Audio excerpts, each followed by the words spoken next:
बिस्मिल्लाहिर्रहमानिर्रहीम। अस्सलाम वालेकुम। क्या हाल चाल ने? ठीक ठाक ने? खुशबाश ने? मैं भी ठीक हाँ। तो तुहाड़ियां दुआवां ने। तो मैं जी अज बना रही थी बेसन दियां बूंदियां दियां। तो मैं कहा चलो तुहाडे नाल शेयर करा। ठीक है, ये मसाला मैं बना चुकी है, स्पाइसी मसाला।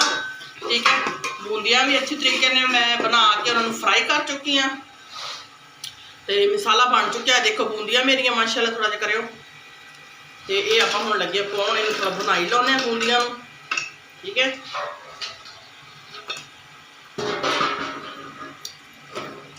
अच्छी तरीके एक कप मैदे का लिया सी मैं, बेसन का, बेसन दियां बूंदियां ने। ठीक है, आप बनाई करके अच्छे तरीके इन्हां दा बनाउने शोरबा।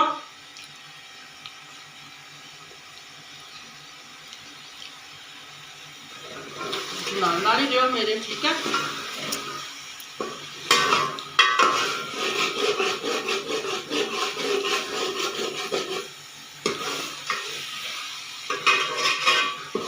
इन मैं अच्छी तरीके बनाई ला लवा। ठीक है, तुम सैर सूर कर लो। हल्का सही 3-4 मिर्चा ने, ये भी आप विच पा देने। इन्हां दी बहुत अच्छी खुशबू आएगी, टेस्ट आएगा हरी मिर्च का। ठीक है, नाल ही आप इहदे हुण पा देने पानी। तो फिर इहनूं पकाउने आप।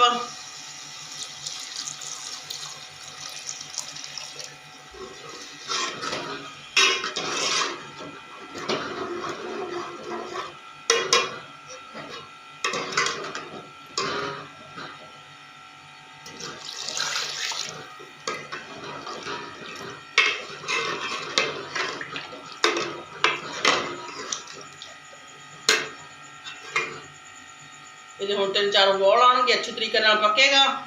यदा लाने आप ढक्कन, तो नाल ही आप आटा गूंद लें। ठीक है, लो जी माशाल्लाह जी, सालन अपना बन के हो गया तैयार शोरबे वाला।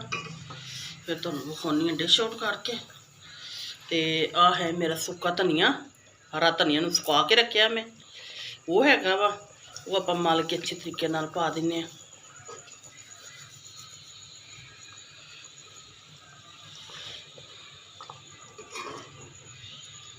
माशाल्लाह प्यारी खुशबू आ रही सुके धनिए की। ये धनिया हरा सी, हरे धनिए ने मैं सुका के रखिया होया वा। ठीक है, लो जी अपना यमी यमी सालन बन के हो गया तैयार। ठीक है, शोरबे वाला, हल्की ग्रेवी वाला। तो वीडियो आ रही है मेरी, लाइक करो, सब्सक्राइब करो, तो दुआवां याद रखियो। ठीक है, तो मैं हुण बना ला रोटी, तो फिर आप सारे इकट्ठे बैठ के खाना खाने। ठीक है, ओके, अल्लाह हाफिज़।